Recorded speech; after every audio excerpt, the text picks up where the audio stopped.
नमस्कार, आप देख रहे हैं पुलिस वाला वेब न्यूज और मैं हूं आपके साथ हर्षिता। थाना सलीमनाबाद में सूचना प्राप्त हुई कि घुघरी रोड के तलैया के पास मरघटाई में एक अज्ञात युवक अर्धनग्न मिला था।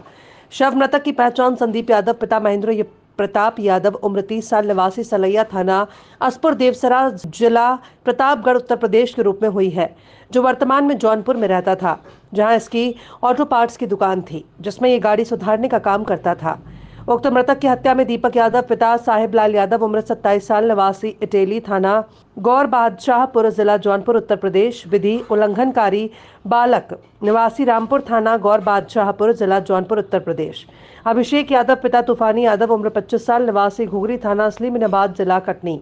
आनंद यादव पिता रामजीत यादव उम्र 24 साल निवासी बसावकपुर पोस्ट देवापुर थाना मड़ियाहू जिला जौनपुर और सत्येंद्र यादव उम्र 30 वर्ष निवासी जौनपुर उत्तर प्रदेश शामिल थे। सत्येंद्र अभी फरार है। पुलिस द्वारा विवेचना के दौरान घटनास्थल पहुंचकर निरीक्षण किया गया और भौतिक साक्ष्यों का संकलन कर फॉरेंसिक टीम को बुलाया गया। साथ ही डॉक्टर, फिंगरप्रिंट एक्सपर्ट और डॉग स्क्वाड के माध्यम से घटनास्थल और इसके आसपास के साक्ष्य एकत्रित किए गए। साइबर टीम के माध्यम से साक्ष्य एकत्रित किए गए और अज्ञात मृतक और अज्ञात आरोपियों की पहचान स्थापित करने के लिए एक रणनीति बनाई गई और सभी 5 आरोपियों में से 4 को गिरफ्तार करने वाले पेश किया गया है। कार्यवाही उपरांत सभी को जेल भेजा गया। मैं आपको बताना चाहूँगा कि दिनांक 1 नवंबर को सलीमनाबाद के घुघरी बाईपास के पास में एक युवक की अर्धनग्न खून से सनी हुई बॉडी हमें प्राप्त हुई थी, जिसकी पहचान उस समय तक्षण नहीं हो पाया था। आगे चल के हमारे सभी पुलिस अधिकारी जब उन्होंने विवेचना इसकी करी है और इसके संबंध में वैज्ञानिक साक्ष्य जुटाए गए हैं, इसके पश्चात यह ज्ञात हुआ है कि मृतक युवक जौनपुर उत्तर प्रदेश का रहने वाला है। इसका नाम संदीप यादव है और इसके उपरांत हम लोगों ने घटना की सभी कड़ियों को जोड़ना शुरू किया। तो हमें यह ज्ञात हुआ कि ये मृतक और इस घटना को कारित करने वाले 5 आरोपी, उनमें से 4 वो भी जौनपुर उत्तर प्रदेश के रहने वाले हैं और एक आरोपी अभिषेक यादव वो घुघरी में हमारे थाना सलीमनाबाद क्षेत्र में निवास करता है। सर्वप्रथम अभिषेक यादव को पुलिस ने हिरासत में लेकर के उससे सख्ती से जब पूछताछ की तो उसने घटना कारित करना, घटना में शामिल होना स्वीकार किया और साथ ही साथ अन्य आरोपियों के बारे में भी और मृतक के संबंध में भी उसने बेसिक जानकारी पुलिस को प्रोवाइड किया। इसके पश्चात हमारे एडिशनल एसपी डेरिया साहब, हमारे एसडीओपी सलीमनाबाद अखिलेश और थाना प्रभारी सलीमनाबाद अखिलेश दाहिया और साथ ही थाना प्रभारी उमरिया पान, थाना प्रभारी बाकल और उनकी पूरी टीम लगभग 3 से 4 टीमें हमने उत्तर प्रदेश के लिए वरिष्ठ अधिकारियों के मार्गदर्शन में उनके अनुमति से हमने रवाना की है और इसके पश्चात जौनपुर उत्तर प्रदेश और आसपास के जिलों में लगातार छापामारी की कार्रवाई करने के उपरांत हमने 4 में से 3 आरोपियों को हम लोगों ने गिरफ्तार कर लिया है। इस घटनाक्रम में टोटल 5 आरोपी हैं, इसमें से 1 स्थानीय है और 4 उत्तर प्रदेश के हैं। उत्तर प्रदेश के 4 आरोपियों में से 1 आरोपी अभी भी हमारे गिरफ्त से दूर है, यद्यपि उसके पीछे हमारी टीम लगी हुई है और हमें पूरा विश्वास है कि शीघ्रता से उसको भी हम गिरफ्तार कर लेंगे। सर, अभिषेक तक पुलिस कैसे पहुंची? जैसा कि मैंने आपको बताया कि पुलिस की अपनी तकनीक होती है, विवेचना करने के अपने तरीके होते हैं, जिसमें साक्ष्य संकलन, डिजिटल साक्ष्यों का संकलन और उन सभी का विश्लेषण करने के उपरांत जो है हम लोग आरोपियों तक, संदेहियों तक हम लोग पहुंचते हैं। जहाँ तक घटना क्यों हुई इसके संबंध में मैं आपको बताना चाहूँगा कि जो इस घटना का जो मास्टरमाइंड है दीपक यादव, जो जौनपुर का रहने वाला है, वह मृतक का अभिन्न मित्र था और मृतक को वहाँ पे व्यापार व्यवसाय करने में भी उसने मदद की। लेकिन मृतक की पत्नी के साथ संदीप यादव जो मृतक है उसकी पत्नी के साथ दीपक का अवैध संबंध लगभग 1.5-2 सालों से चल रहा था और इस बारे में संदीप यादव को जानकारी थी। साथ ही साथ संदीप यादव अपने पत्नी और बच्चों को ठीक से उसका भरण पोषण नहीं करता था। इस कारण से मृतक जो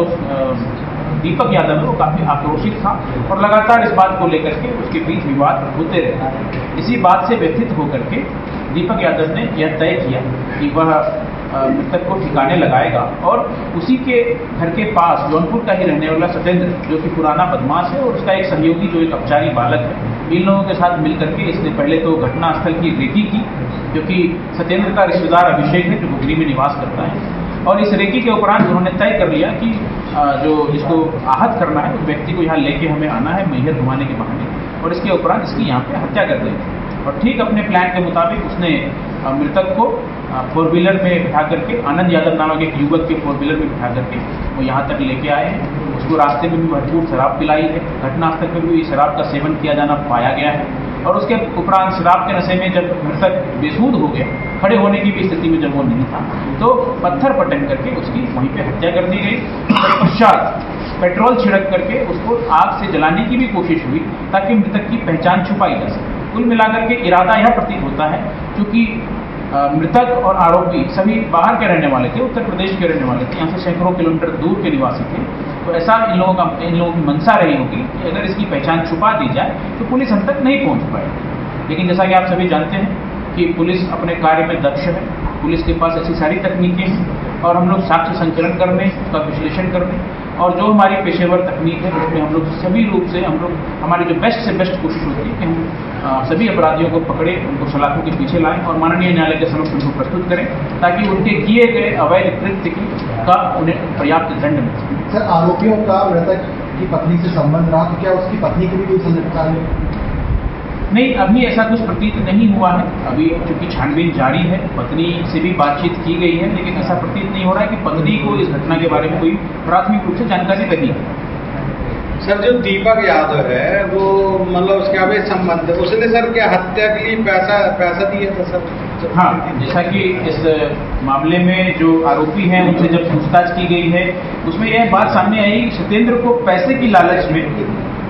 उसको अपने पक्ष में दीपक ने किया था और 1 लाख रुपए में हत्या करने की बात सामने आई है, जिसमें से एडवांस के 10,000 रुपए दीपक द्वारा सत्येंद्र को पेड भी किए। तो सर इनके खिलाफ कुछ पुराने मुकदमे भी सर, क्या पुराने? सत्येंद्र के बारे में जैसा मैंने आपको बताया, सत्येंद्र जौनपुर का रहने वाला है, पेशेवर अपराधी है, तो इसके खिलाफ जौनपुर में और आसपास के थानों में भी अपराध दर्ज हैं, जिसमें मारपीट के, चोरी के, अवैध शस्त्रों के ऐसे मुकदमे भी सामने आए हैं। अभी और उत्तर प्रदेश की पुलिस से संपर्क स्थापित करके हम और जानकारी जो है प्राप्त करेंगे और इसके बारे में आपको अलग से